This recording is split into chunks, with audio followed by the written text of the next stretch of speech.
If you are one of the lucky ones that has managed to get a PlayStation 5, you may be looking to upgrade your gaming experience by getting a new TV that will showcase what this next-gen console can do. Well, in today's tech video, I'm going to help you decide if the Hisense A6H is the best TV for your PlayStation 5.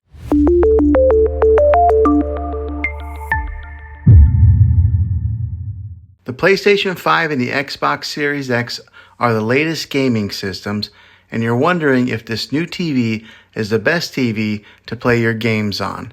So let's dive into this. In a moment, I'm going to show you some sample footage of gaming on this TV.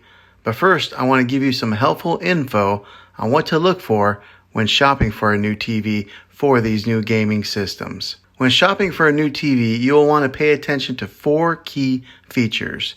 And these include 4K resolution, 120 frames per second, a variable refresh rate, and HDR. This particular model has all of that. It can be overwhelming when you go TV shopping with a wide variety of TVs that are affordable and really expensive. But the fact of the matter is, these new gaming consoles in their early days are not going to really need all those features in your high-end TVs. Developers need time to harness all the potential of these machines, along with producing games that will drive the features to their fullest. So don't worry too much about spending a ton of money on a flagship TV when you can buy one that's a little bit cheaper that will perform just as well. Now, I can go into all the specs that are sometimes way over people's heads when it comes to this TV, but seeing is believing.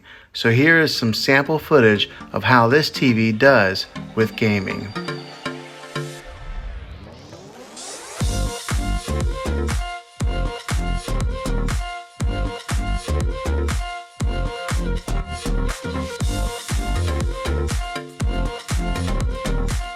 Now that's just a little sample of what this TV can do. Make sure that when you are shopping for one, you look for those 4 features that I mentioned previously. If you like this TV, I'll have a link in the description down below of where you can get it. Well, hopefully this video was helpful to you. If it was, click a thumbs up on this. Go ahead and subscribe to my channel. I make tech videos all the time, and I would love to have you back in the next one. Take care.